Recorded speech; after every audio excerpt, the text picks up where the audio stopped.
না আসলে আলহামদুলিল্লাহ, আপনি ঘটক সাহেব আপনি যা যা বললেন যদি এইভাবে যদি আসলে যদি হয় তাহলে অবশ্যই আমি মনে করি যে না, আল্লাহ এতদিন পরে আমাদের দিকে মুখ ফিরে তাকিয়েছে।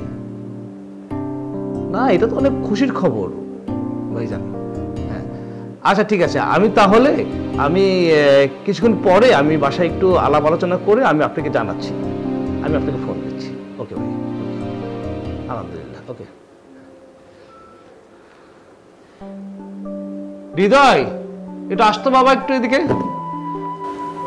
শুনে যা, বস এখানে একটু। শোন, এটা খুশির খবর আছে। সোহানের জন্য খুব সম্ভ্রান্ত পরিবার থেকে একটা বিয়ের প্রস্তাব আসছে। আলহামদুলিল্লাহ, আমি প্রস্তাব আসলে অনেক খুশি জানিস। বাবা এটা খুব ভালো সংবাদ, কিন্তু তারপরও তো আপনার ভাইয়াকে এটা জিজ্ঞেস করা উচিত যে সোহানকে, ও আমার ছেলে, ওকে আমি চিনি না? ওর সাথে যদি কারো সম্পর্ক থাকতো তাহলে সেটা তো আমি অবশ্যই জানতাম, সেটা তো নিশ্চয় আমাকে বলতো। ও এমন ছেলেই না, ও অনেক বাধ্য ছেলে, অনেক একদম অন্যরকম একটা ছেলে। ও সবই ঠিক আছে বাবা, তারপর আপনি যদি একটু ভাইয়ের সাথে কথা বলে নিতেন।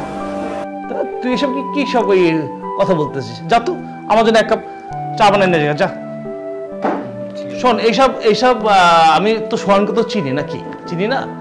আমার মনে হয় না, মানে ও খুব বাধ্য ছেলে, আর ও এমন না, অনেক ভালো। যা চা নিয়ে আমার জন্য একটু।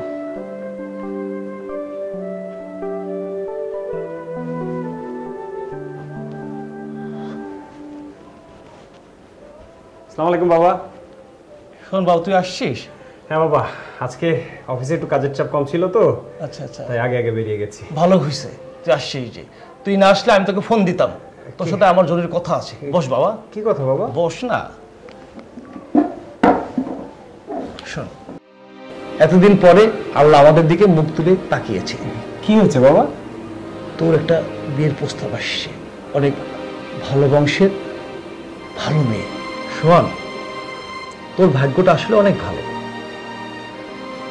তোর মা মারা যাওয়ার পরে তুই একলা একলা এত বড় হয়েছিস, দায়িত্ব নিয়ে লেখাপড়া করেছিস, ভালো রেজাল্ট করেছিস, এখন ভালো চাকরি করছিস, সবই ঠিক আছে। এখন এই বাসায় একটা লক্ষ্মী দরকার। কি জানিস, মনে হয় জানিস আমার, যে আমি সে লক্ষ্মী সন্তানটা পেয়ে গেছি। বাবা শোন, আমি জানি যে তুই অনেক চুপচাপ ঠান্ডা একটা মানুষ, তুই আমার মধ্যে ভরসা রাখ বাবা। দেখবি যে আল্লাহ যেটা করে মঙ্গলের জন্য করে, তোর যা হবে তোর ভালোই হবে। বাবা শোন, তুই আর দ্বিমত করিস না। আমি তাদেরকে কথা দিয়ে দিছি অলরেডি, কালকে 4টার সময় আমরা যাচ্ছি। তুই তো জানিস আমি এক কথার মানুষ। আমি মেয়ের বাবাকে কথা দিচ্ছি, কালকে জাস্ট 4টার সময় আমরা তোকে নিয়ে যাব ওখানে। এত চিন্তা করার কিছু নেই, তুই রেস্ট নে, যা। কালকে আমরা 4টায় যাচ্ছি, যা।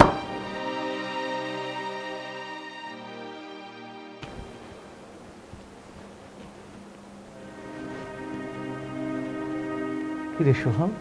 বাবা, তোমার বৌমা। আমার বৌমা মানে? আমি ওকে আজ বিয়ে করেছি। তুই বিয়ে করেছিস? তুই আমার কথা অবাধ্য হয়েছিস? তুই এটা কি করে পারলি সোহান? বাবা, আমি তো তোমাকে বলতে চেয়েছিলাম, কিন্তু তুই তো আমাকে কালও বলতে পারতি। তুই একটা নতুন কিছু মানুষের সামনে আমাকে তুই এত বড় অপমান করলি, তুই আমাকে এত এত ছোট করলি। এতদিন জানতাম তুই আমার বাধ্য সন্তান, তুই পৃথিবীর শ্রেষ্ঠ সন্তান।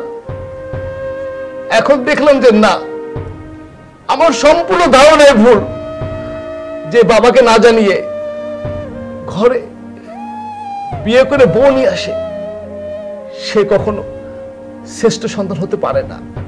তোর প্রতি আমাদের অগাধ বিশ্বাস, অগাধ ভালোবাসা, শোনে তুই কি করলি?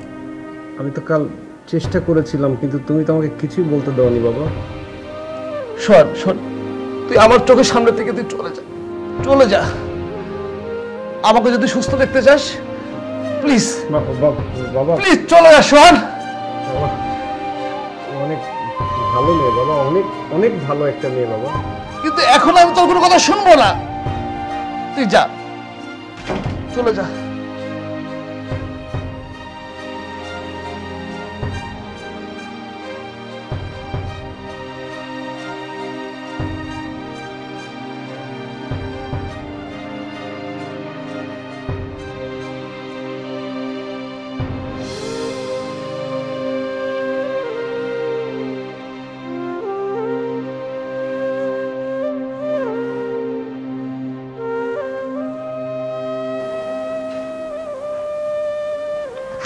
বাবা,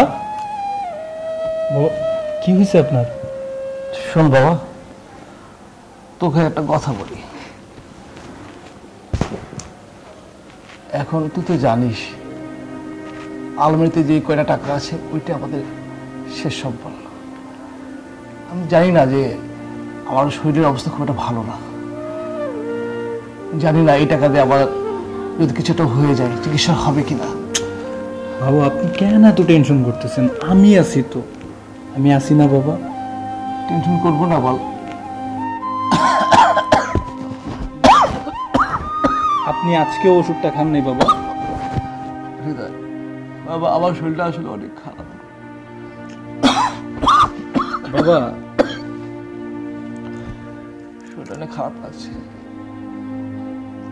জানি না ভাইগে কি আছে। বাবা, আপনি ওষুধ খান নাই যে? বাবা, মাও আমাকে ছেড়ে চলে গেছে, আপনিও এমন করতেছেন, আপনি ওষুধ খান না কেন বাবা? এগুলো ভাল লাগে বলেন? ভাইটাও চলে গেছে। আসেন আমি আপনাকে শোয়াই দিয়ে আসি।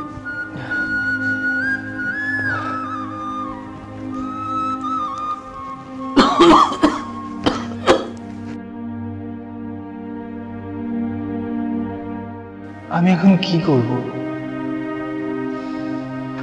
বাবা অসুস্থ হয়ে পড়েছে, বড় ভাইটাও নাই। হে আল্লাহ, আমি পারতেছি না। আল্লাহ, তুমি আমার বাবাকে সুস্থ করে দাও, আমার ভাইটাকে আবার আমার কাছে ফিরিয়ে দাও। আল্লাহ, ছোটবেলা থেকে আমি আমার ভাইয়ের আদর, বাবার ভালোবাসা এই দুটোই পেয়েছি, মাকে কখনো পাইনি। আল্লাহ, তোমার কাছে আমার একটাই অনুরোধ, আমার এই পরিবারটাকে তুমি আবার আগের মতো করে দাও। আমি আর পারতেছি না। শুনলাম তুমি নাকি অসুস্থ? এই বয়সে আর কতটা সুস্থ থাকবো বলো? অনিয়ম করছো না, ওষুধপত্র ঠিকভাবে খাও না। আর এখন আর ওষুধ টষুধ থেকে কি হবে বলো? এখন আমার আর বাঁচার ইচ্ছা নেই দোস্ত। আচ্ছা, সেটা না হয় বুঝলাম, তোমার সংসার চলছে কিভাবে? কিছু টাকা ছিল, ওই ছোট ছেলেকে দিয়েছি, ওই চালাচ্ছে। তুমি তো জানো আমার ছেলে, বড় ছেলে আমার অবাধ্য হয়ে সে বিয়ে করেছে, আমি আর পারছি না নিতে। তোমার ছেলে অবাধ্য হয়েছে তোমাকে বলেছে কে? কে বলবে? বিয়ে করে নিয়ে এসে হুট করে আমাকে জানালো না। তোমার যে অপারেশন হয়েছিল কত টাকা খরচ হয়েছিল? আমার ছোট ছেলের কাছে টাকা ছিল, ওই খরচ করেছে। কত খরচ করছিল? আমি জানি না বন্ধু। 12 লক্ষ টাকা লাগছে তোমার অপারেশন, বুঝেছো বন্ধু? আর সেই টাকাটা দিছিল কে জানো? তোমার বড় ছেলে। কি বলো এসব? আমার আমার বড় ছেলে আমাকে মনে রেখেছে, হ্যাঁ, আমাকে এত ভালোবাসে। আর তার থেকেও বড় খবর কি জানো? ও যাকে বিয়ে করেছে হচ্ছে আমার মেয়ে। কি বলো বন্ধু? হ্যাঁ, ওই যে ছোটবেলার সেই তন্দ্রা, যাকে দেখে তুমি বলতা আমার পুত্রবধূ বানাবো, আমার মেয়ে, ওকেই বিয়ে করেছে তোমার ছেলে। তোমার ছেলে আমার জামাই। পাগল ছেলে, আমাকে বলবে না এত কিছু? আমাকে তো কিছুই বলেনি। আরে, ও অনেকবার তোমাকে বলার চেষ্টা করছে, কিন্তু তুমি তো কথা শোনো না, তুমি তো একরোখা। বন্ধু, আমার ছেলেকে আমি দেখতে চাই, আমি এত সাথে বুঝি না। আমি জানি বন্ধু তুমি ওকে দেখতে যাবে, আমি ওকে সাথে করেই নিয়ে এসেছি। কোথায় বাবা, কোথায় তন্দ্রা মা, বাবা এই তন্দ্রা জামাইকে নিয়ে আয়। বাবা, বাবা এই তোমার সন্তান আর সন্তান। আমি যা শুনলাম সব কি সত্যি? সব সত্যি বাবা। তোমার তা? বৌমা। মারে আমাকে একটু ক্ষমা করে দিস। তুমি এটা কি বলছো বাবা? বাবা কি কখনো সন্তানের কাছে অপরাধী হয় বলো বাবা? তা হয় না, কিন্তু নিজেকে বড় অপরাধী মনে হচ্ছে। তোর মনে অনেক কষ্ট দিয়েছি, সে মনে করিস না বাবা। না না বাবা, তুমি এভাবে বলো না বাবা। তুমি আমার মনে কোনো কষ্ট দাওনি বাবা, তুমি কোনো কষ্ট দাওনি আমার কাছে। আমি তোমাকে অনেক ভালোবাসি বাবা, অনেক ভালোবাসি, অনেক ভালোবাসি বাবা। বাবা এ পৃথিবীর বুকে পিতামাতার সম্মান ও মর্যাদা নিঃসন্দেহে শীর্ষস্থানীয়। মহান আল্লাহ সমগ্র বিশ্ববাসীর একমাত্র উপাস্য ও অভিভাবক, আর পিতামাতা হল শুধু তার সন্তানদের ইহকালীন জীবনের সাময়িক অভিভাবক। সুতরাং সন্তানদের কাজ হল মহান স্রষ্টা ও পালনকর্তা আল্লাহ তাআলার যাবতীয় হুকুমের সাথে পিতামাতার প্রতি দায়িত্ব ও কর্তব্য পালন করা ও তাদের মান্য করা। এ প্রসঙ্গে মহান আল্লাহ তাআলা বলেছেন, আমি মানুষকে তার পিতামাতার সঙ্গে সদ্ব্যবহারের আদেশ দিয়েছি।